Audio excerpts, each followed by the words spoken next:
Accounts அதோடைய basics நம்மளுக்கு தெரியணும். அதுக்கு வந்து நம்ம ஒரு எக்ஸாம்பிளோட நம்ம இந்த த்ரூஅவுட் இந்த செஷன் ஃபுல்லாகவே நமக்கு வந்து எக்ஸாம்பிள்ஸ் தான் பார்க்க போகிறோம். அப்போ தான் நம்மளுக்கு கிளியராக புரியும். டே டு டே லைஃப்பில் என்ன நடக்குதோ அதுலேருந்து எக்ஸாம்பிள்ஸ் எடுக்க போகிறோம். ஃபஸ்ட்டு நம்ம வந்து அக்கௌண்ட்ஸை புரிஞ்சிக்கணும்னா ஒரு சின்ன இது கொடுத்துருக்கேன். அசோக் அப்படின்றவர் ஒரு மெடிக்கல் ஷாப் வச்சுருக்காரு. ஓகேங்களா? அந்த மெடிக்கல் ஷாப் வந்து ரொம்ப சின்ன மெடிக்கல் ஷாப்பு. அவர் ஒருத்தர் தான் இருக்கார் அந்த கடையில். ஸோ அவர் என்ன பண்ணுறாரு, அந்த கடையை வந்து எடுத்து நடத்திட்டு வராரு, ஸ்டார்ட் பண்ணி நடத்திட்டு வராரு. ஒரு 2 மாதம் நடத்திருக்காரு வச்சிங்களேன். அவர் எதுக்காகங்க அக்கௌண்ட்ஸை வந்து ஃபாலோ பண்ணணும், எதுக்காக வந்து அவருடைய என்ன அக்கௌண்ட்ஸ் ஃபாலோ பண்ணால் என்ன யூஸ் அவருக்கு அப்படின்னு பார்த்தீங்கன்னா, எதுக்காக ஆக்சுவலாக வந்து அவர் அந்த ஷாப் வச்சிருக்கிறதே அதுலேருந்து இன்கம்னா ஆக்சுவலாக அந்த ஒரு ப்ராஃபிட் எடுக்கணும், அதுக்காக தான் வச்சுருக்காங்க. ஸோ ப்ராஃபிட் எப்படி எடுக்க முடியும், ப்ராஃபிட் வந்திருக்கா இல்லையான்னு நம்மளுக்கு தெரியணும். அப்போது ப்ராஃபிட் வந்திருக்கா இல்லையான்னு தெரியணும்னா டோட்டலாக நம்ம பண்ண எக்ஸ்பென்சஸ் நம்மளுக்கு தெரியணும், டோட்டலாக நமக்கு ஆகின சேல்ஸு அல்லது இன்கம் நம்மளுக்கு தெரியணும். ஸோ இந்த சேல்ஸ்லேருந்து இந்த எக்ஸ்பெண்டிச்சரை கழிச்சிங்கன்னா அதில் நம்மளுக்கு ப்ளஸில் வந்தால் ப்ராஃபிட்டு, ப்ளஸில் வரல நெகட்டிவில் வந்தால் லாஸு. ஸோ ஒரு லேமன் கான்செப்டில் ப்ராஃபிட்டில் ஓடுதா இல்லையா அப்படின்னு சொல்லி தெரிஞ்சிக்கலாம் இந்த ஒரு சின்ன இது மூலம். அதை வச்சு என்ன பண்ணலாம், அவர் வந்து டிசிஷன் எடுக்கலாம். ஓகே, ப்ராஃபிட்டில் போச்சுன்னா இன்னும் கொஞ்சம் நம்மளுடைய ஷாப்பை எக்ஸ்பேண்ட் பண்ணலாம். லாஸில் போகுது அப்படின்னா எதனால லாஸில் போகுது, என்ன எக்ஸ்பென்சஸ் அதிகமாக இருக்குது அப்படின்னு சொல்லி கொஞ்சம் அனலைஸ் பண்ணலாம். ஸோ இதுக்கெல்லாம் வந்து அக்கௌண்ட்ஸ் தேவைப்படுது. ஓகேங்களா? இது வந்து ஒரு சின்ன எக்ஸாம்பிள். இப்போ டைரெக்டாக நம்ம ஃபஸ்ட்டு அசோக் அவர் நடத்திட்டு வர்றாருல, சரி அவர் வந்து ஒரு சின்ன ஒரு லாங் சைஸ் நோட் எடுத்துக்காரு வச்சிங்களேன். ஸோ எடுத்துகிட்டு வந்து டே டு டே அவருக்கு என்னென்னலாம் எக்ஸ்பென்சஸ்லாம் ஆகுது, என்னென்னலாம் வந்து அவருக்கு சேல்ஸ் ஆகுதுன்னு சொல்லி நோட் பண்ணிட்டு வராரு. ஸோ அந்த நோட் பண்ணிட்டு வர ரெஜிஸ்டர் பேர் வந்து நம்ம கேஷ் புக் ரெஜிஸ்டர்னு சொல்கிறோம். ஓகேங்களா? டெய்லியும் ஆகிறது சேல்ஸு. ஃபார் எக்ஸாம்பிள் அன்றைக்கி மெடிசன் பர்ச்சேஸ் பண்ணியிருக்காரு அப்படின்னா எவ்வளோ பண்ணியிருக்காரு, 1,20,000 சொல்லி எழுதுறாரு. சேல்ஸ் 5ஆம் தேதி வரைக்கும் எவ்வளோ சேல்ஸ் ஆயிருக்குன்னு எழுதியிருக்காரு, 35,000 ரூபாய் சேல்ஸ் ஆயிருக்குன்னு எழுதியிருக்காரு. எலக்ட்ரிசிட்டி சார்ஜஸ் 3,000 எழுதியிருக்காரு. ஸோ கம்ப்யூட்டர் அசசரிஸ் பர்ச்சேஸ் பண்ணியிருக்காரு, அது ஒரு 25,000 எழுதியிருக்காரு. சாஃப்ட்வேர் 15,000 பர்ச்சேஸ் பண்ணியிருக்காரு. சேல்ஸ் 6ஆம் தேதியிலேருந்து 15ஆம் தேதி வரைக்கும் 50,000 ரூபாய் ஆயிருக்கு. நெக்ஸ்ட்டு ஸ்டாஃபோட சேலரி 30,000 ரூபாய் ஆயிருக்கு. ரெண்ட் வந்து பார்த்தீங்கன்னா அந்த மாதம் ஒரு 6,000 ரூபாய் கொடுத்துருக்காங்க. திரும்ப சேல்ஸ் வந்து ஒரு 95,000 அப் டு 31st வரைக்கும் ஆயிருக்கு. ஓகேங்க, இப்போ இதை பார்த்துட்டோம். இப்போ என்ன பண்ணணும் அசோக்கு, அவருக்கு வந்து ப்ராஃபிட்டா லாஸா அந்த மந்த்து அப்படின்னு சொல்லி கண்டுபிடிக்கணும். கரெக்டு. ஸோ இப்போ என்ன பண்ணலாம், அவர் ப்ராஃபிட் லாஸ் கண்டுபிடிக்கிறதுக்கு நார்மலாக என்ன பண்ணுவோம், நம்மளுடைய எக்ஸ்பென்சஸ் அந்த மந்த்து நம்ம பண்ண எக்ஸ்பென்சஸ்லாம் ஒரு பக்கமும் அந்த மந்த் ஆன சேல்ஸு இதுதான் பார்த்தோம் அப்படி கண்டுபிடிக்கணும். இப்போது இதெல்லாம் நம்மளுக்கு எக்ஸ்பென்சஸ் நம்ம ஃபஸ்ட்டு லிஸ்ட் அவுட் பண்ணிக்கலாம்.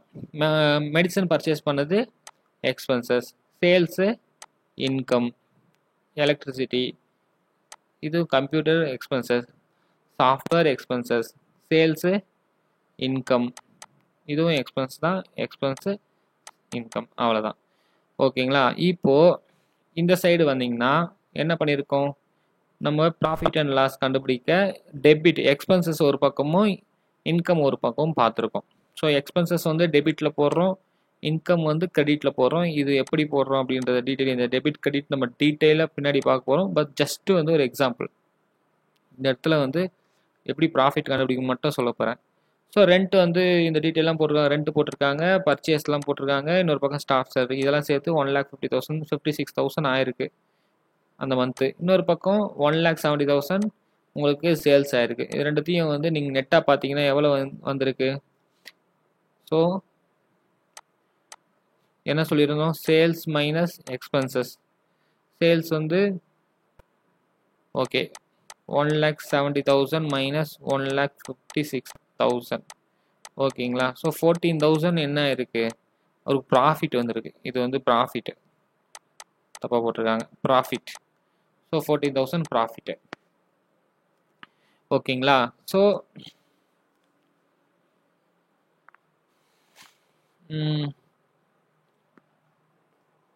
ஏன்னா நம்மளுக்கு ஈஸியாக தான் இருக்குது அப்படின்னு தெரியும். ஆனால் நீங்கள் இதில் கொஞ்சம் நோட் பண்ணிங்கன்னா நம்ம வந்து ஒரு 2 என்ட்ரி வந்து ஆக்சுவலாக எதுலேயுமே போடல, எக்ஸ்பென்சஸ்லையுமே போடல, இன்கம்லையும் போடல. என்ன 2 என்ட்ரி ஒன்று பார்த்தீங்கன்னா, ஒன்று வந்து கம்ப்யூட்டர் அசசரிஸ் அப்படின்ற என்ட்ரி போடல. அதுக்கப்புறம் சாஃப்ட்வேர் என்ட்ரியும் என்ன பண்ணல, இதில் கொண்டு வரல. ஏன் அப்படின்னா என்ன காரணமாக இருக்குன்னு நினைக்கிறீங்க? இது எல்லாத்துக்கும் ஆக்சுவலாக இந்த நார்மல் எக்ஸ்பென்சஸ்க்கும் இந்த கம்ப்யூட்டர் அசசரி சாஃப்ட்வேருக்கும் என்ன காரணமாக இருக்குன்னு நினைக்கிறீங்க? இப்போ ரெண்ட்டுன்னு 6,000 எடுத்திருக்கோம், அது நம்ம போட்டுட்டோம். ஆனால் கம்ப்யூட்டர் அசசரி 25,000 எடுத்திருக்கோம், அதை போடல. அது காரணம் என்னன்னா, ரெண்ட் வந்து அந்த ஒரு மாதத்துக்கு மட்டும்தான். ஸோ நெக்ஸ்ட் மந்த்து நான் என்ன பண்ண போகிறேன், இன்னொரு மாதம் புதுசாக ஒரு ரெண்ட்டு நான் வந்து திரும்பவும் ஒரு 6,000 கட்ட போகிறேன். பட் இந்த கம்ப்யூட்டர் அசசரிஸ் பார்த்தீங்கன்னா அந்த ஒரு மாதத்தோட அதனுடைய யூட்டிலிட்டி யூஸ் என்ன ஆகாது, முடிஞ்சிடாது. கரெக்டு தானே? ஸோ என்ன ஆகும், அது உங்களுக்கு ஆல்மோஸ்ட் அந்த கம்ப்யூட்டரோட லைஃப் எத்தனை வருஷமோ, ஒரு எக்ஸாம்பிள் ஒரு வந்து ஒரு 10 இயர்ஸ் வச்சிங்களேன். ஸோ 10 இயர்ஸ் அந்த லைஃப் அது கம்ப்யூட்டர் நம்ம யூஸ் பண்ண போகிறோம் நம்ம பிஸ்னஸ்க்கு. ஸோ அது ஃபஸ்ட்டு மந்த்தே நான் அதனுடைய மொத்த வேல்யூமே எக்ஸ்பென்சஸ் கொண்டு வந்துட்டேன்னா, ஸோ வேல்யூ என்ன வரும், அந்த ஃபைனல் வேல்யூ ப்ராஃபிட்டோ லாஸோ ரொம்ப தப்பாக தான் வரும். ஓகேங்களா? ஏன்னா நெக்ஸ்ட் மந்த் நான் என்ன பண்ண முடியாது, திரும்பியும் எக்ஸ்பென்சஸில் அதை காட்ட முடியாது. அப்போ நெக்ஸ்ட் மந்த்து திருப்பியும் வேல்யூ தப்பாக வரும். ஸோ ஆக்சுவலாக இது வந்து நம்ம காட்ட மாட்டோம், இப்படி காட்ட முடியாது. அதே போல் தான் சாஃப்ட்வேரும் நம்மளுக்கு என்னது மோர் தென் 1 இயர் இல்லை கண்டினியூஸாக நம்மளுக்கு யூஸ் ஆக போகுது. ஸோ அதையுமே நம்ம ஒரே மந்தில் ஃபஸ்ட் 1 மந்த் எக்ஸ்பென்சஸில் கொண்டு வர முடியாது. ஸோ இதுக்கு என்ன டிஃப்ரென்ஸ், இது எப்படி கண்டுபிடிக்கிறதுனா சிம்பிள் தான். ஆக்சுவலாக இதெல்லாமே நம்ம மந்த்லி போட்டிருக்கோம். நம்ம ஒரு கம்பெனிக்கு நம்ம ப்ராஃபிட் பார்க்கும்போது இயர்லி தான் பார்ப்போம். ஸோ எந்த அசட் வந்து மோர் தென் 1 இயர் அதனுடைய யூஸ் வருமோ அது எல்லாமே வந்து ஃபிக்ஸட் அசட்னு சொல்லுவாங்க. ஓகேங்களா? ஸோ இந்த இடத்துல எதெல்லாம் ஃபிக்ஸட் அசட் மோர் தென் 1 இயர் வருது, மெடிசன் பர்ச்சேஸ் பண்ணுறது மோர் தென் 1 இயர் வரப்போகிறது கிடையாது, ஏன்னா அது இமீடியட்டாக சேல் பண்ண போகிறோம். ஸோ அது வந்து ஃபிக்ஸட் அசட் கிடையாது, அது வந்து நார்மல் கரண்ட் அசட்னு சொல்லுவாங்க. இது டீட்டெயிலாக நம்ம படிக்க போகிறோம், பட் ஜஸ்ட் உங்களுக்கு இங்கே எக்ஸாம்பிளுக்கு சொல்கிறேன். ஸோ இந்த இடத்துல ஃபிக்ஸட் அசட் வந்து பார்த்தீங்கன்னா கம்ப்யூட்டரும் அசசரிஸ், இன்னொன்று வந்து சாஃப்ட்வேர், இது 2 மட்டும் தான் ஃபிக்ஸட் அசட். ஸோ இந்த ஃபிக்ஸட் அசட்டை நம்ம எடுத்துக்கவே மாட்டோம். ஓகேங்களா? இது வந்து என்ன பண்ணுவோம், நம்ம அசட் அண்ட் லயபிலிட்டின்னு சொல்லி ஒரு ஸ்டேட்மெண்ட் கொண்டு வருவோம். அதில் தான் இந்த என்ன பண்ணுவோம், இந்த ஃபிக்ஸட் அசட்டை கொண்டு போவோம். ஓகேங்களா? ஸோ இந்த நார்மல் ப்ராஃபிட் அண்ட் லாஸ் ஷீட்டில் நம்ம இதை வந்து எடுத்துகிட்டு வர மாட்டோம். ஆனால் டோட்டலாக நம்ம ஒமிட் பண்ணிட்டோமா, ஆக்சுவலாக வந்து இது ஒரு பிஸ்னஸ்க்கு நம்ம இந்த இன்வெஸ்ட்மெண்ட்டை போட்டிருக்கோம், ஒரு பெரிய இன்வெஸ்ட்மெண்ட்டு. பட் டோட்டலாக இந்த அமௌண்ட் 25,000 15,000 இன்கம் ஸ்டேட்மெண்ட்டுக்கு எடுத்துகிட்டு வரமாட்டோமா அப்படின்னா எடுத்துகிட்டு வருவாங்க. என்னவா எடுத்துகிட்டு வருவாங்கன்னா டிப்ரிசியேஷன் சொல்லி எடுத்துகிட்டு வருவாங்க. ஸோ டிப்ரிசியேஷன் அந்த வருஷம் அந்த அசட்டில் எத்தனை பர்சன்டேஜ் நம்ம யூஸ் பண்ணோம் அப்படின்றத ஒரு கேல்குலேஷன் பண்ணி அந்த அமௌண்ட்டை என்ன பண்ணுவாங்க, இங்கே எக்ஸ்பென்சஸாக கொண்டு வருவாங்க. பட் அதை நம்ம இங்கே வந்து என்ன பண்ண தேவையில்ல, அதை காம்ப்ளிகேட் பண்ண தேவையில்ல. ஸோ அதனால் நம்ம என்ன பண்ணியிருக்கோம், நார்மல் அசட்ஸை மட்டும் எடுத்துருக்கோம், ஃபிக்ஸட் அசட்ஸை நம்ம இங்கே எடுக்கலை. ஓகேங்களா? பட் எக்ஸாக்டாக கண்டுபிடிக்கும் போது அந்த ஃபிக்ஸட் அசட்டுக்கு பதிலாக டிப்ரிசியேஷன் எடுத்துகிட்டு வருவாங்க. சரிங்களா?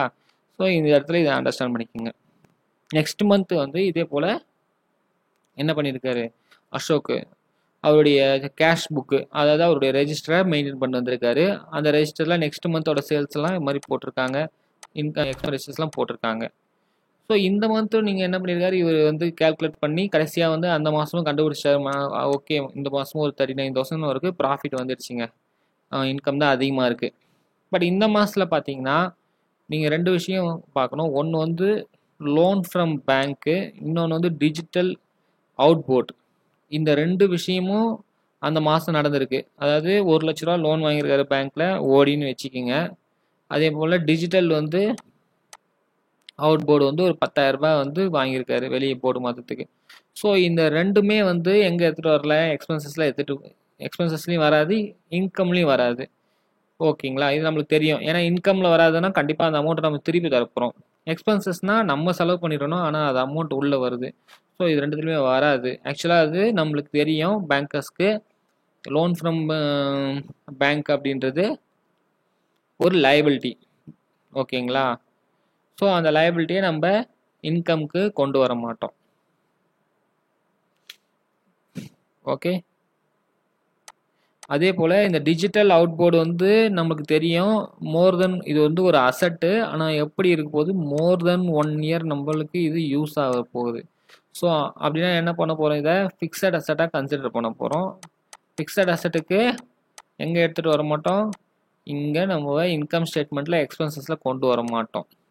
அதே போல் இந்த லயபிலிட்டிஸ், லோன் ஃப்ரம் பேங்க் 1 லட்ச ரூபா வாங்கியிருக்கோம்ல, ஸோ அந்த அமௌண்ட்டும் நம்ம இங்கே எதுலேயுமே எடுத்துகிட்டு வரல. ஸோ நம்மளுடைய லயபிலிட்டியும் இங்கே எடுத்துகிட்டு வர மாட்டோம். மொத்தமாக ஆக்சுவலாக நம்ம முன்னாடி என்ன பார்த்தோம், ஃபிக்ஸட் அசட்டுக்கு பதிலாக டிப்ரிஷியேஷன் ஒன்று எடுத்துகிட்டு வருவாங்கன்னு சொன்னோம். ஓகேங்களா, அதாவது அந்த இயர் வந்து எவ்வளோ அசட் வந்து வியர் அண்ட் டியர் ஆச்சு, எவ்வளோ யூட்டிலிட்டி ஆச்சு அப்படின்றத ஒரு வேல்யூ கேல்குலேட் பண்ணி போகிறது தான் டிப்ரிஷியேஷன். இப்போ லயபிலிட்டியில் என்ன எடுத்துகிட்டு வரணும், அப்போது ஆக்சுவலாக இந்த இடத்துல நம்ம எதுவுமே கொண்டு வரல. லயபிலிட்டியில் என்ன கொண்டு வரணும்னா, ஒரு எக்ஸாம்பிள் ஓடி வாங்கியிருக்காரு வச்சிங்களேன், அந்த ஒரு வருஷம் ஃபுல்லாக என்ன பண்ணியிருப்பார், அந்த ஓடிக்கு இன்ட்ரெஸ்ட் பே பண்ணியிருப்பார். ஓகேங்களா, அந்த இன்ட்ரெஸ்ட் வந்து அந்த ஒரு வருஷத்துக்கு ஆன இன்ட்ரெஸ்ட் தான், நெக்ஸ்ட் இயர்க்கான இன்ட்ரெஸ்ட் கிடையாது. ஸோ அதை என்ன பண்ணுவாங்க, இங்கே எக்ஸ்பென்சஸில் கொண்டு வருவாங்க. இதெல்லாம் நம்ம டீப்பாக பின்னாடி படிப்போம், ஜஸ்ட் உங்களுக்கு வந்து புரியறதுக்காக இங்கே சொல்லியிருக்கேன். ஓகேங்களா, இவ்வளோ தான். இப்போ நம்ம இதில் சில இது மட்டும் தெரிஞ்சுக்குவோம். இந்த ரெஜிஸ்டர் இருக்கு பார்த்தீங்களா, அதாவது day to day expenses, day to day என்னென்ன நடக்குதுன்னு சொல்லி எழுதிட்டு வரோம் பார்த்தீங்களா, அது பேர் வந்து ஜேர்னல்னு சொல்லுவாங்க. ஜேர்னல், இதை மட்டும் நல்லா ஞாபகம் வச்சுங்க, ஜேர்னல். ஓகேங்களா, டெய்லி நடக்கிறது நம்ம ஜேர்னி மாதிரி ஞாபகம் வச்சுக்கிங்க. ஸோ இது ரொம்ப இம்பார்ட்டண்ட்டான டேர்முங்க, இது உங்களுக்கு கண்டினியூஸாக யூஸ் ஆகும். ஸோ அந்த வேர்டு மட்டும் இங்கே ஞாபகம் வச்சுக்கிங்க, மீதி விஷயம் நம்ம சொல்லிட்டோம். ஓகேங்க, இது வரைக்கும் நம்ம பார்த்துட்டு வந்த இந்த சிஸ்டமுக்கு பேர் சிங்கிள் என்ட்ரி சிஸ்டம். அதாவது ஒரு என்ன பண்ணியிருக்காங்க, ஒரு ரெஜிஸ்டர் ஒன்று வச்சுருக்காங்க. அந்த ரெஜிஸ்டரில் டே டு டே டிரான்சாக்ஷன் எழுதிட்டு வராங்க. ஒவ்வொரு டிரான்சாக்ஷனுக்கும் ஒரே ஒரு என்ட்ரி மட்டும் தான் இருக்கும், டபுள் என்ட்ரி இருக்காது. ஸோ அதுக்கு பேர் தான் சிங்கிள் என்ட்ரி சிஸ்டம். ஓகேங்களா, டபுள் என்ட்ரி இருந்ததுன்னா அது double entry system. Okay, follow பண்ணுற மெத்தட் வந்து சிங்கிள் என்ட்ரி சிஸ்டம். ஆக்சுவலாக அந்த சிஸ்டம் வந்து பார்த்தீங்கன்னா எதுக்காக அதை யூஸ் பண்ணுறாங்கன்னா, அது ரொம்ப ஈஸி. தனியாக அதுக்கு எதுனா அக்கௌண்ட்ஸ் எதுனா படிக்க தேவை அவசியம் கிடையாது. இதில் டபுள் என்ட்ரி சிஸ்டம் அதுதான் நம்ம வந்து த்ரோட்டு இது ஃபுல்லாக படிக்க போகிறோம். டபுள் என்ட்ரி சிஸ்டம்க்கு கண்டிப்பாக நம்மளுக்கு அந்த அக்கௌண்ட்ஸ் வந்து தெரிஞ்சிருக்கணும், அப்போ தான் அவங்க பண்ண முடியும். ஸோ வந்து ஒரு ஆடிட்டரோ இல்லை ஒரு சார்ட்டர்ட் ஆடிட்டர் இல்லை வேறு யாருன்னா அவங்கள இன்கம் டேக்ஸ் ப்ராக்டிஷனர் யாருன்னா ஒருத்தர் போட்டிருந்தால் தான் என்ன பண்ண முடியும், டபுள் என்ட்ரி சிஸ்டம் பண்ண முடியும். அவங்களா இண்டிவிஜுவலாக சிங்கிள் என்ட்ரி சிஸ்டம் மட்டும்தான் பண்ண முடியும். ஸோ அதனால் வந்து ஒரு சின்ன ஷாப்புக்கு அது ஓகே. ஸோ இதை பேஸ் பண்ணி வந்து பண்ணுறாங்க. பட் இதே வந்து அவங்க ஷாப் வந்து பெருசு, ஒரு 50 பேர் வேலையில் இருக்காங்க அப்படின்னும் போது அவங்களுக்கு வந்து சிங்கிள் என்ட்ரி சிஸ்டம் ஒர்க் ஆகாது, அங்கே டபுள் என்ட்ரி சிஸ்டம் கண்டிப்பாக வேணும். ஸோ நம்ம எதுக்காக டபுள் என்ட்ரி சிஸ்டம் போகணும், ஏன் சிங்கிள் என்ட்ரி சிஸ்டமில் ஃபாலோ பண்ண முடியாதுன்னா, அதில் நம்ம வந்து நிறைய ட்ராபேக்ஸ் இருக்குது. ஸோ என்னென்ன ட்ராபேக்ஸ்னால், ஃபஸ்ட்டு ட்ராபேக் பார்த்தீங்கன்னா, சிங்கிள் என்ட்ரி சிஸ்டமில் அசட்ஸ் வந்து ட்ராக் பண்ண மாட்டோம். ஓகேங்களா, அசட்ஸு ட்ராக் பண்ண மாட்டோம் அப்படின்னா என்ன அர்த்தம், இன் single entry system we calculate only income and expenses, but in a business lot of assets would be available like plot, building, machines and furniture. These assets are omitted in single entry system. ஆக்சுவலாக வந்து இப்போ நம்ம அசோக்கோட இதுலேயே பார்க்கும்போது அவர் computer and அசசரிஸ்லாம் வாங்கியிருக்கான்னு பார்த்துருக்கோம். In case வந்து ஒரு பில்டிங்கே ஒன்று வாங்கியிருக்காரு, இல்லை வந்து அவருடைய ஃபார்மசிக்கு வந்து பார்த்திங்கன்னா ஒரு வெஹிக்கிள் ஒன்று வாங்கியிருக்காரு அப்படின்னு சொல்கிறதெல்லாம் நம்ம என்ன பண்ண மாட்டோம், மேக்ஸிமம் நோட் பண்ணுறதில்ல. நோட் பண்ணாலும் அதை வந்து நெக்ஸ்ட் இயர் அந்த அசட்டோட வேல்யூ என்ன ஆச்சு, இன்க்ரீஸ் ஆச்சா டிக்ரீஸ் ஆச்சா, எந்த டீட்டெயிலுமே நம்ம என்ன பண்ணுறது கிடையாது, ஃபாலோ பண்ணுறதே கிடையாது சிங்கிள் என்ட்ரி சிஸ்டமில். ஸோ அது ஒரு ட்ராபேக்கு. திடீர்னு வந்து அவருடைய டோட்டல் அசட்ஸ் எவ்வளோ, அவருடைய நெட் ஒர்த் எவ்வளோ அப்படின்னா அவருடைய அசட்ஸ் நம்மளுக்கு தெரியணும்ல. ஸோ அது வந்து என்ன பண்ண முடியாது, இதில் சிங்கிள் என்ட்ரி சிஸ்டமில் நம்ம பார்க்க முடியாது. செகண்ட் ட்ராபேக்கு இந்த அசட்ஸ்லேயே பேங்க் கேஷ் பேலன்ஸு. ஆக்சுவலாக பேங்க்கில் வந்து அசோக் வந்து ஒரு கரண்ட் அக்கௌண்ட் வச்சுருக்காரு அப்படின்னு வச்சுக்கிங்களேன். ஸோ அவர் வந்து ஒவ்வொரு வாட்டியும் பர்ச்சேஸ் பண்ணும்போது அவர் கையிலிருந்து கேஷ் குடுக்குறாரா? இல்ல வந்து செக் குடுத்து கரண்ட் அக்கவுண்ட்லருந்து வித்ட்ரா பண்றதுக்கு சொல்றாரா? இல்ல ஆன்லைன் ட்ரான்ஸ்ஃபர் பண்ணியிருக்காங்களா? என்ன பண்ணியிருக்காங்க? ஸோ அப்படின்ற எந்த டீட்டெயிலுமே சிங்கிள் என்ட்ரி சிஸ்டம்ல நோட் பண்றது கிடையாது. ஸோ அப்படின்னா என்ன அர்த்தம்? உங்களுக்கு வந்து எக்ஸாக்ட்டா உங்களுடைய கரண்ட் அக்கவுண்ட்ல எவ்வளோ பேலன்ஸ் இருக்கு அப்படின்னு சொல்லி நீங்க என்ன பண்ண மாட்டீங்க. உங்களால ஐடென்டிஃபை பண்ண முடியாது சிங்கிள் என்ட்ரி சிஸ்டம்ல. ஸோ அதே மாதிரி தான் கேஷ் இன் ஹேண்ட் அதையும் உங்களால என்ன பண்ண முடியாது. ஐடென்டிஃபை பண்ணி சொல்ல முடியாது. ஏன்னா நீங்க இதுக்கு தனியா நீங்க இத ஃபாலோ பண்றது கிடையாது. ஆக்சுவலா உங்களுடைய மேனுவல் கேஷ் எவ்வளோ இருக்கு, உங்களுடைய பிரான்ச்ல வந்து உங்களுடைய கேஷ் எவ்வளோ இருக்கு அப்படின்னு சொல்லி நம்ம சிங்கிள் என்ட்ரி சிஸ்டம்ல தனியா ஃபாலோ பண்றது கிடையாது. ஸோ இது வந்து நம்மளுக்கு எதனா பேங்க்ல எதனா மிஸ்டேக் நடந்தாலோ இல்லை நம்ம கேஷ்ல எதனா மிஸ்டேக் நடந்தாலும் நம்மளால ஐடென்டிஃபை பண்ண முடியாது. ஸோ இது ஒரு டிராபேக். எப்படி வந்து அசட்ஸை வந்து ட்ராக் பண்ண முடியாதோ அதே போல் இங்கே சிங்கிள் என்ட்ரி சிஸ்டமில் லோன்ஸும் என்ன ஆகாது, ட்ராக் பண்ண முடியாது. அது இப்போ வந்து கரண்ட் அக்கௌண்ட் பதில் அவர் வந்து ஒரு ஓவர் டிராஃப்ட் வச்சிருக்காரு வச்சிங்களேன். ஸோ அதே கண்டிஷன் தான் இங்கேயும். அவருக்கு வந்து அந்த ஓவர் டிராஃப்ட்லேருந்து எவ்வளோ வித்ட்ரா பண்ணார், எவ்வளோ லிமிட் அவைல் பண்ணார், என்ன பேலன்ஸ் எதுவுமே அவரால் ஐடென்டிஃபை பண்ண முடியாது. ஏன்னா இது தனியாக அவர் நோட் பண்ணி வர்றது கிடையாது.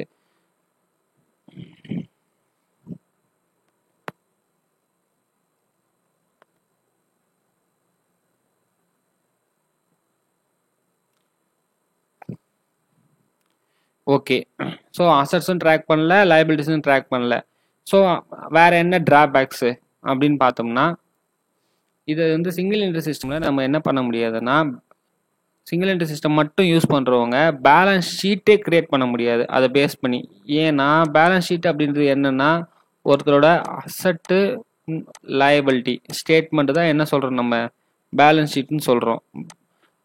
ஆனால் இங்கே நம்ம அசட்ஸும் ட்ராக் பண்ணல, லயபிலிட்டியும் ட்ராக் பண்ணல. ஸோ அசட்டோட வேல்யூ வந்து ஒவ்வொரு இயர் வந்து என்னன்னு நம்மளுக்கு தெரியல, லயபிலிட்டியோட பொசிஷனும் தெரியல. அப்படின்னும் போது அவர் எப்படி வந்து பேலன்ஸ் ஷீட் கிரியேட் பண்ண முடியும்?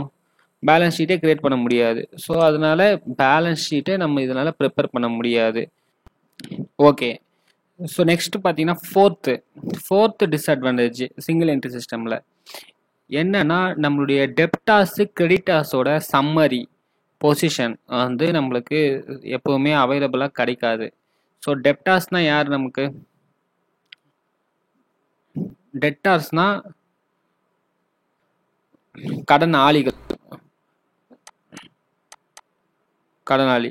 இதே வந்து கிரெடிட்டார்ஸ்னால் நமக்கு கடன் கொடுத்தவங்க. ஸோ டெப்டார்ஸ்னால் ஆக்சுவலாக மோஸ்ட்லி யார் இருப்பாங்க? யார் நம்மளோட கடனாளியாக இருப்பாங்க? கண்டிப்பாக நம்மளுடைய கஸ்டமர்ஸை தான் நம்ம என்ன பண்ணுவோம், மேக்ஸிமம் அவங்களுக்கு தான் நம்ம கிரெடிட்டில் தருவோம். ஸோ கிரெடிட்டார்ஸ் நம்மளுக்கு யார் இருப்பாங்க?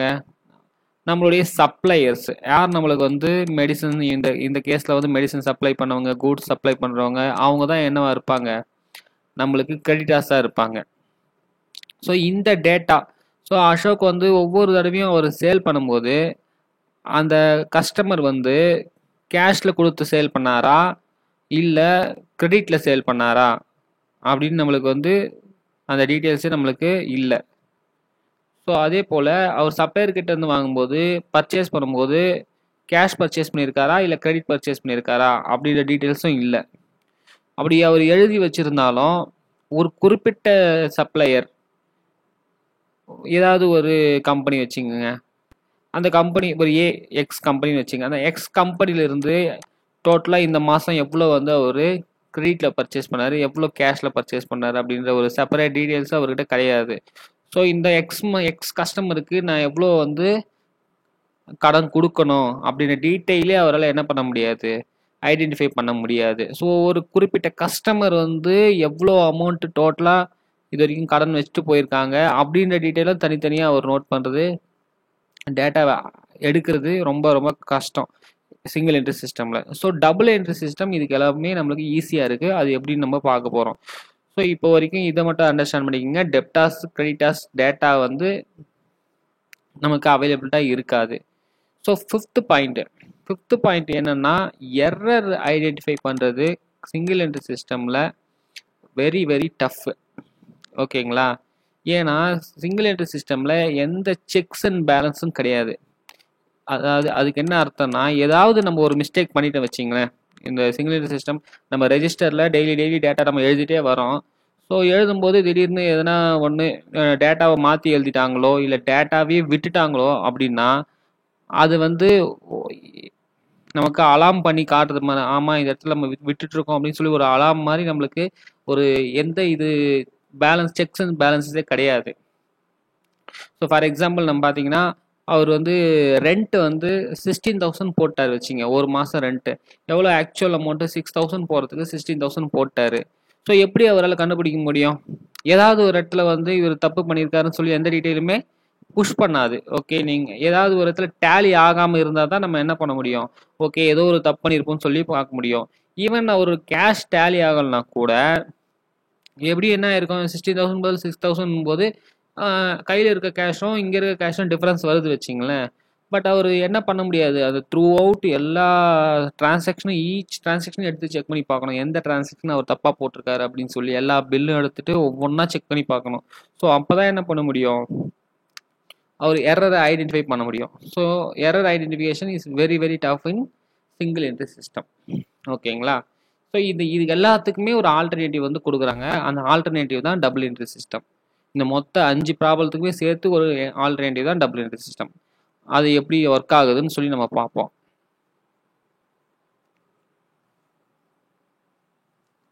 ஓகே, ஸோ அசோக்கோட கடை வந்து ரொம்ப சின்னதாக இருந்தது. அந்த டைமில் வந்து பார்த்தீங்கன்னா அவருக்கு இந்த சிங்கிள் என்ட்ரி சிஸ்டம் வந்து நல்லாவே ஒர்க் ஆச்சு. ஏன்னா அது வந்து ரொம்ப சிம்பிளாக இருக்குது. மிஸ்டேக்ஸ் வந்து கண்டுபிடிக்கிறதும் வந்து கஷ்டம் கிடையாது. ஏன்னா சின்ன என்ட்ரிஸ் தான். ஸோ கொஞ்சம் ஒர்க் பண்ணால் கண்டுபிடிச்சிடலாம். ஆனால் அவருடைய ஷாப் வந்து எக்ஸ்பேண்ட் ஆகுது. கிட்டத்தட்ட இப்போ வந்து பார்த்தீங்கன்னா எம்ப்ளாயீஸே வந்து ஒரு 20 மெம்பர்ஸ் எம்ப்ளாயீஸ் வச்சுருக்காரு.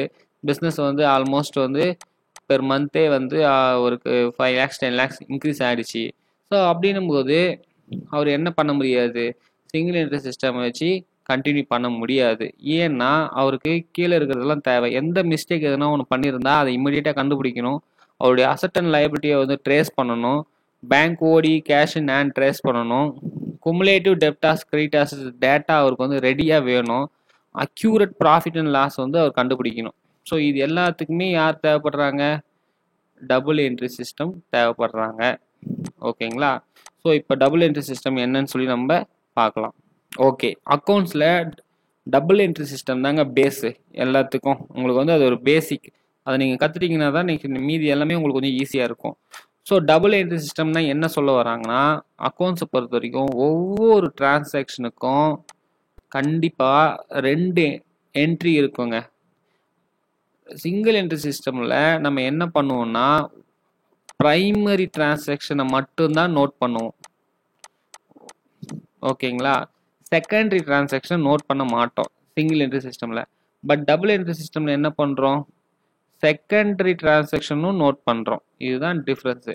ஸோ இப்போ என்ன கண்டுபிடிக்கணும், ப்ரைமரி டிரான்சாக்ஷனா என்ன, செகண்டரி டிரான்சாக்ஷனா என்ன நம்மளுக்கு தெரியணும். அதனுடைய பெனிஃபிட்டும் நம்மளுக்கு தெரியணும். ஓகே, ஸோ அது என்னங்க 2 டிரான்சாக்ஷன் ஒவ்வொன்றுத்துலேயும் அப்படின்னு செக் பண்ணோம்னா ஒவ்வொரு டிரான்சாக்ஷன்லையும் ஒரு டெபிட் என்ட்ரின்னு ஒன்று இருக்கும், ஒரு கிரெடிட் என்ட்ரின்னு ஒன்று இருக்கும். அந்த டெபிட்டுக்கு கரஸ்பாண்டிங் கிரெடிட் என்ட்ரி. ஓகேங்களா? ஸோ டெபிட்னா எதை டெபிட் பண்ணணும் எதை கிரெடிட் பண்ணணும் அப்படின்றது ஒரு ரொம்ப பேசிக்கான விஷயம். அதை நம்ம கொஞ்சம் டீப்பாக கொஞ்சம் பார்க்க போகிறோம். அதுக்கு முன்னாடி அந்த 2 என்ட்ரியும் வந்து கொஞ்சம் சிம்பிளாக எக்ஸ்பிளைன் பண்ணுறேன். ஸோ அசோக் வந்து ஒரு கம்ப்யூட்டர் ஒன்று பர்ச்சேஸ் பண்ணியிருக்காங்க. ஸோ கம்ப்யூட்டர் பர்ச்சேஸ் பண்ணதுக்கு அவர் என்ன எழுதுவார், ஆக்சுவலாக ஒரு சிங்கிள் என்ட்ரி சிஸ்டமில் நான் இன்றைக்கி வந்து ஒரு கம்ப்யூட்டர் இவ்வளோ அமௌண்ட் கொடுத்து பர்ச்சேஸ் பண்ணியிருக்கேன், அவ்வளோதான். கம்ப்யூட்டர் பர்ச்சேஸ் ஒரு 15,000 அப்படின்னு சொல்லி நோட் பண்ணுறாரு வச்சிங்களேன். 15,000 எந்த கம்ப்யூட்டரும் வரதில்லை, இருந்தாலும் நோட் பண்ணுறாரு எக்ஸாம்பிளுக்கு. ஸோ இப்போது என்ன பண்ணுறதில்ல, ஆக்சுவலாக கம்ப்யூட்டர் அவர் வந்து பர்ச்சேஸ் பண்ணி உள்ளே வருது. ஆனால் அதே டைமில் என்ன ஆகுது, அவர் கையில் இருக்க கேஷு வெளியே போகுது, கேஷ் வந்து அவுட் ஆகுது. ஸோ நம்ம சிங்கிள் என்ட்ரி சிஸ்டமில் இந்த ப்ரைமரி டிரான்சாக்ஷன்றது இதுதான். ஆக்சுவலாக வந்து என்ன நம்ம வாங்குறோமோ இல்லை என்ன விற்கிறோமோ அதை மட்டும்தான் நம்ம நோட் பண்ணுவோம். ஓகேங்களா? அந்த ப்ரைமரி டிரான்சாக்ஷன் மட்டும் நோட் பண்ணிவிட்டு இந்த செகண்டரி டிரான்சாக்ஷன் அதனால் என்ன நடக்குது அப்படின்றத நம்ம டோட்டலாக ஒமிட் பண்ணிவிடுவோம். பட் இங்கே 2 டிரான்சாக்ஷனையும் நோட் பண்ணுவோங்க. இதுதான் டிஃப்ரென்ஸு. ஸோ என்ன ஆகுது, அவருக்கு அதில் என்ன அசட் இன்க்ரீஸ் ஆகுது, ஆக்சுவலாக எவ்வளோ லயபிலிட்டி இன்க்ரீஸ் ஆகுது அப்படின்ற டீட்டெயில்ஸ் நம்ம பார்ப்போம். ஓகேங்களா? ஸோ இந்த டீட்டெயிலே உங்களுக்கு தெரிஞ்சிச்சு. இன் single entry system we note only the primary transaction, that is purchasing of computer.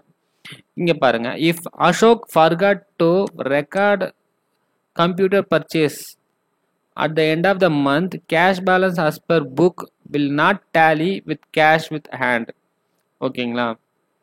இப்போ டபுள் என்ட்ரி சிஸ்டமாக இருந்ததுன்னா, இன்கேஸ் வந்து அசோக் வந்து அந்த பர்ச்சேஸ் பண்ண 15,000 வந்து மறந்துட்டாரு எழுதுறதுக்கு அப்படின்னா, ஆனால் நம்ம என்ன என்ட்ரி எழுதிட்டு வரோம், ஆக்சுவலாக கேஷ் அவுட் போனதை எழுதிட்டு வரோம். ஸோ அப்போ ஒவ்வொரு வாட்டி நம்ம கேஷ் அவுட் ஆகும்போது இனிஷியலாக நம்ம கையில் எவ்வளோ கேஷ் இன் ஹேண்டு 1 lakh இருந்தது வச்சிங்களேன். அப்போது நம்மளுக்கு இந்த கேஷ் அவுட்டு எல்லா கேஷ் அவுட்டும் கேல்குலேட் பண்ணிங்கன்னா ஒரு 50,000 போயிடுச்சு வச்சிங்க. அப்போ ரிமைனிங் எவ்வளோ இருக்கணும் நம்மளுக்கு, இன்னும் ஒரு 50,000 நம்மளுக்கு கேஷ் இன் ஹேண்டாக இருக்கும். பட் அவர் என்ன பண்ணுறாரு, இங்கே டிரான்சாக்ஷன் நீங்கள் நோட் பண்ணிட்டு வந்திருக்காரு, இந்த கம்ப்யூட்டர் பர்ச்சேஸ் பண்ண ரெக்கார்டே எழுதலை. ஸோ கையில் கேஷ் வந்து 35,000 ரூபாய் தான் இருக்கும். ஆனால் ஆஸ் பர் புக்கு எவ்வளோ காட்டும், 50,000 ரூபாய் கேஷ் நம்மளுக்கு காட்டும் பேலன்ஸு. ஸோ ஆக்சுவலாக இங்கே என்ன ஆகுது, ஒரு 15,000 டிஃப்ரென்ஸ் வருது. இப்போ என்ன பண்ணலாம் அவர், டபுள் என்ட்ரி சிஸ்டமில் உடனே வந்து என்ன செக் பண்ணலாம், அவர் டேலி பண்ணி பார்க்கலாம். ஓகே, ஜஸ்ட் எல்லா ரெக்கார்டும் பார்க்க தேவையில்ல, எங்கெங்கெல்லாம் வந்து கேஷ் அவர் கொடுத்துருக்காரோ அதனுடைய ப்ரைமரி டிரான்சாக்ஷன் மட்டும் பார்த்தா தெரிஞ்சிடும். ஓகேங்களா, எந்த என்ட்ரி மிஸ் பண்ணியிருக்கோம்னு சொல்லி ஈஸியாக ஐடென்டிஃபை பண்ணிடலாம். ஸோ கம்ப்யூட்டர் வந்து 15,000 மென்ஷன் விட்டுட்ருக்கோம் அப்படின்னு சொல்லி நம்ம நோட் பண்ணும்போது ஆட்டோமேட்டிக்காக அதனுடைய கரஸ்பாண்டிங் என்ட்ரியும் கேஷ் அவுட் ஆன ஒரு 15,000 நோட் பண்ணிவிடுவோம். ஸோ இந்த என்ட்ரி என்ன ஆகிடும், ரெண்டுமே ஈக்குவல் ஆகிடும். ஸோ இந்த மாதிரி டேலி பண்ணலாம். ஆக்சுவலாக டபுள் என்ட்ரி சிஸ்டமில் இது மாதிரி நிறைய செக்ஸ் இருக்குது. இதுதாங்க அதனுடைய பெனிஃபிட்டு. ஓகேங்களா? ஸோ இது எப்படி இந்த டபுள் என்ட்ரி சிஸ்டம் எப்போ ஆரிஜினேட் ஆச்சுன்னு சும்மா உங்களுக்கு ஒரு ஹிஸ்ட்ரி கொடுத்துருக்கேன். இன்ட்ரெஸ்ட்டாக இருக்கவங்க இதை நீங்கள் படிச்சுக்கோங்க. ஆக்சுவலாக இந்த ரெனைசன்ஸ் பீரியட்லாம் ஸ்டார்ட் ஆச்சு. ஏன்னா ரெனைசன்ஸ் அப்படின்றது பார்த்தீங்கன்னா மெர்ச்சன்ட்ஸ் வந்து அது வரைக்கும் வந்து உள்ளூரில் ட்ரேடிங் பண்ணிட்டு இருந்தவங்க ஆக்சுவலாக வந்து நிறைய ஃபாரின் ட்ரேட் பண்ண ஆரம்பித்தாங்க. ஸோ அந்த இடத்துல தான் ஷிப்லாம் முதல்ல கண்டுபிடிச்சிருக்காங்க. ஸோ கூட்ஸ்லாம் அதிகமாக டிரான்ஸ்போர்ட் ஆகிருக்கு. புக்ஸ்லாம் அப்போ தான் வந்து பிரிண்ட் பண்ணுறது அதெல்லாம் கண்டுபிடிச்சிருக்காங்க. ஸோ அதனால் வந்து அந்த டைமில் டிரான்சாக்ஷன் ரொம்ப அதிகமாக ஒரு பூம் வச்சிங்களேன். அந்த டைமில் க்ரியேட் ஆகும்போது தான் இந்த டபுள் என்ட்ரி சிஸ்டம் கான்செப்டே க்ரியேட் ஆகிருக்கு. ஸோ இது ஒரு ஹிஸ்ட்ரி நம்ம ஞாபகம் வச்சுக்கலாம். இது வந்து அவுட் ஆஃப் சிலபஸ்.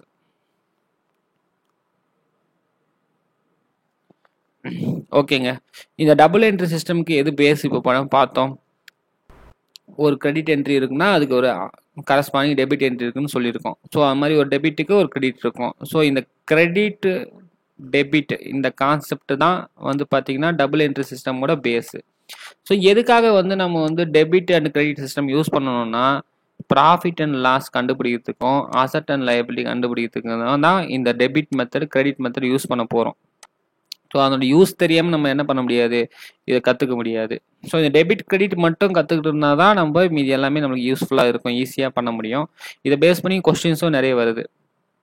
ஸோ இந்த இடத்துல பார்த்தீங்கன்னா இது வந்து நம்மளுக்கு ப்ராஃபிட் லாஸ். ஏன்னா என்ன போட்டிருக்கோம், எக்ஸ்பென்சஸ் இன்கம் மட்டும்தான் போட்டிருக்கோம். அந்த ப்ராஃபிட் அண்ட் லாஸ் ஸ்டேட்மெண்ட் கொடுத்துருக்கோம். அசட்ஸு லயபிலிட்டி டீட்டெயில்ஸை நம்ம இங்கே போடல.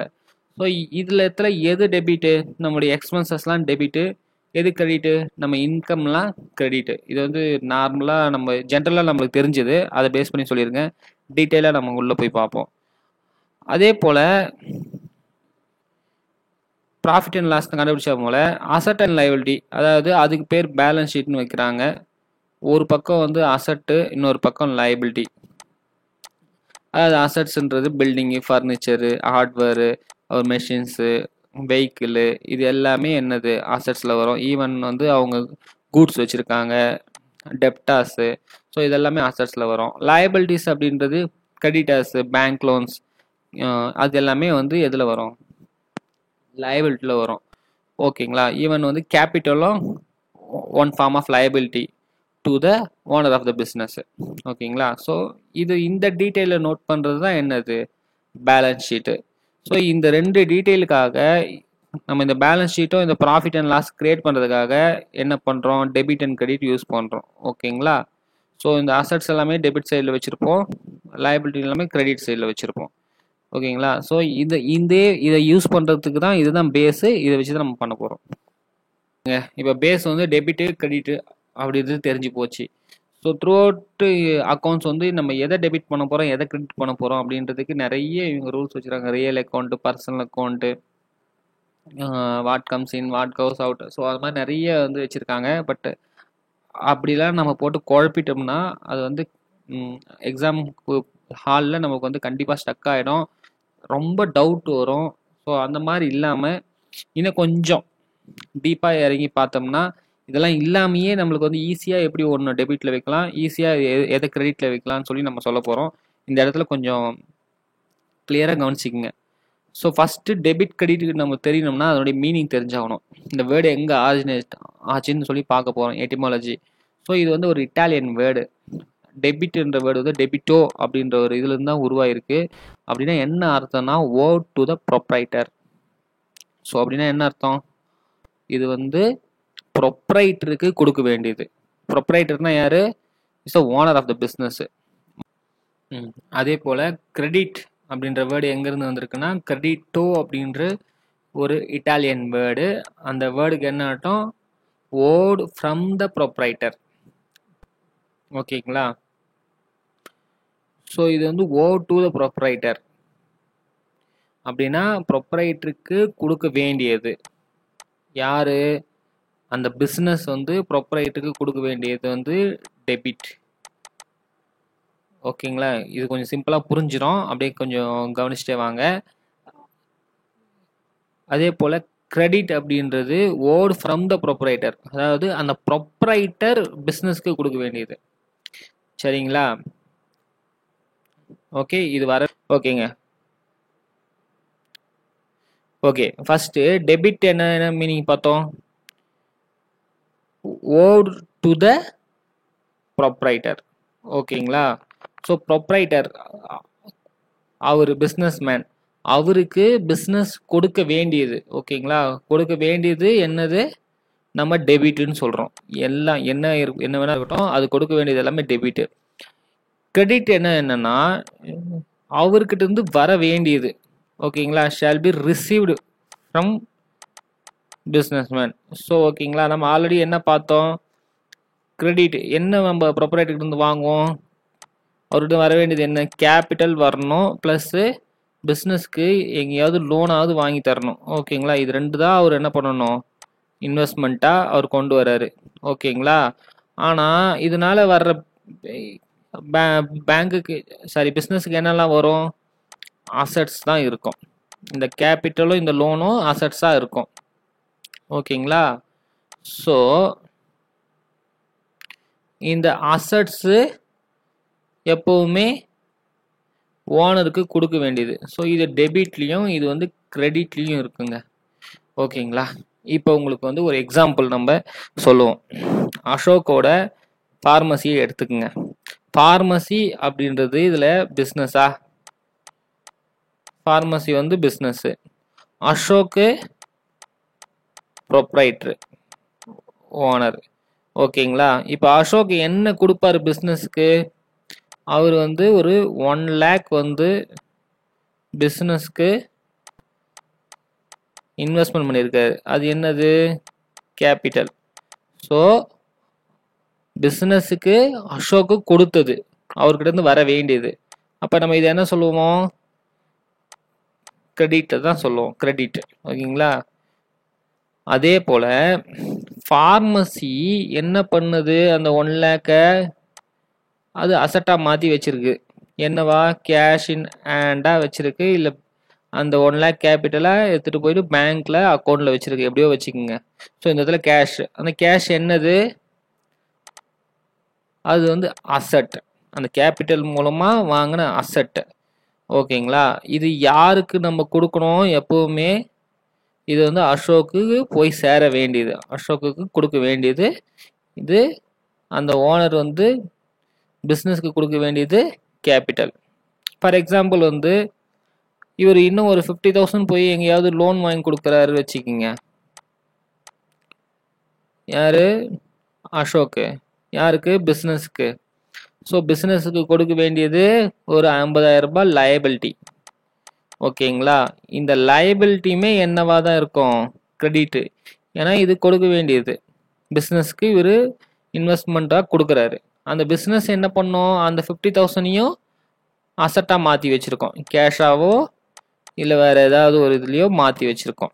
ஓகேங்களா? இந்த கேஷை யூட்டிலைஸ் பண்ணி அவர் மெடிசன் வாங்கினாலும் அதுவும் என்னது? அசட்டு தான். அவர் ஒரு பில்டிங் பர்ச்சேஸ் பண்ணாலும் அசட்டு தான். அவர் வந்து ஒரு ஃபர்னிச்சர்ஸ் எதுவாக இருந்தாலும் அந்த அசட்டு இவருக்கு போய் சேரணுங்க. ஓகேங்களா? ஸோ இதுதான் கான்செப்ட். இதை நம்ம வந்து எலாபரேட்டாக படிக்கும்போது உங்களுக்கு இன்னும் கொஞ்சம் கிளியராக புரிஞ்சிடும். ஓகே, இந்த கான்செப்டை வந்து இன்னொரு டைப்லேயும் நம்ம வந்து எக்ஸ்பிளைன் பண்ணி ஆகணும். அப்போ தான் இன்னும் கொஞ்சம் கிளியராக புரிஞ்சிக்கலாம். ஓகேங்களா? ஒரு பிஸ்னஸ் ஸ்டார்ட் பண்ணும்போது கேபிட்டல் வச்சு ஸ்டார்ட் பண்ணுறாங்க அப்படின்னா அந்த கேபிட்டல் வந்து என்னவா மாறும்? ஆல்ரெடி எப்போவுமே அது வந்து ஈக்குவல் டு அசட்டாக இருந்து ஆகணும். ஏன்னா நம்ம இந்த கண்டிஷன்லேயே பார்த்தோம். அவர் வந்து 1 lakh அமௌண்ட்டு கேபிட்டலாக எடுத்துகிட்டு வராரு. அது ஆட்டோமேட்டிக்காக என்ன ஆகும்? 1 lakh அசட்டாக தான் மாறும். அது கேஷ் அசட்டாக இருக்கலாம், பேங்க் பேலன்ஸாக இருக்கலாம், இல்லை அவர் வந்து மெடிசனை வாங்கி போட்டலாம், என்ன வேணாலும் இருக்கலாம். பட் அது ஈக்குவலாக இருக்கணும். ஸோ ஈவன் வந்து ஒரு பைசா கூட, ஒரு ரூபா கூட டிஃப்ரென்ஸ் இருக்கக்கூடாது. So capital will be equal to asset. But இதே கேபிட்டலில் அசோக் வந்து லோன் வாங்கியிருக்காரு. லோன் வாங்கியும் இன்வெஸ்ட்மெண்ட் பண்ணுறாரு. லோனுக்கு நம்ம லயபிலிட்டின்னு சொல்கிறோம். ஓகேங்களா? இந்த லயபிலிட்டியும் இந்த கேபிட்டலும் ஆட் ஆகுது. அப்பயும் என்ன ஆகும்? அந்த லோனும் ஏதோ ஒரு அசட்டாக மாறப்போகுது. ஸோ அந்த அசட் அப்படியே தான் இருக்க போகுது. ஸோ இப்போவும் என்னது? இது ரெண்டுமே ஈக்குவலாக தான் இருக்கணும். ஃபார் எக்ஸாம்பிள் இன்னும் நம்ம ஆல்ரெடி சொன்ன மாதிரி ஒரு 50,000 அவர் லோன் வாங்குறாரு. ஸோ ஆல்ரெடி ஒரு 1 lakh வந்து அவர்கிட்ட கேஷாக இருக்குது. இப்போ ஒரு 50,000 கேஷாக இருக்குது. ஸோ ஆட்டோமேட்டிக்காக 1.5 lakhs இங்கே வந்துடும். ஓகேங்களா? இங்கேயும் 1.5 lakhs ஏற்கனவே இருந்த கேபிட்டல், இப்போ இருக்க இது லோன். ஸோ இதுவுமே 1.5, இதுவுமே 1.5, எப்பவுமே ஈக்குவலாக இருக்கும். ஸோ அப்படின்னா என்ன அர்த்தம்னா அசட்டு equal to capital plus liability. ஓகேங்களா? இப்போ இதை அண்டர்ஸ்டாண்ட் பண்ணிக்கிட்டிங்கன்னா உங்களுக்கு டெபிட் எப்படி போடணும், கிரெடிட் எதை போடணும்னு சொல்லி ஈஸியாக தெரிஞ்சிடுங்க. அவ்வளோதாங்க. இப்போ அசட் நம்ம ஆல்ரெடி என்ன சொல்லியிருந்தோம்? அது எப்போவுமே நம்ம திரும்பி கொடுக்க வேண்டியது. அசட் எல்லாமே எப்போவுமே ஓனருக்கு திருப்பி கொடுக்க வேண்டியது. ஸோ அது டெபிட். கேபிட்டல் லயபிலிட்டி அவர் வந்து ஓனர் வந்து யாருக்கு கொடுக்கணும்? ஓனர் வந்து பிஸ்னஸ்க்கு கொடுக்க வேண்டியது. அது எல்லாமே கிரெடிட்டு. இவள் தான் கான்செப்ட். ஓகேங்களா? இதை நம்ம இன்னும் டீட்டெயிலாக பார்க்க போகிறோம். இப்போ இந்த இடத்துல இதை நம்ம ஸ்டாப் பண்ணிக்கலாம்.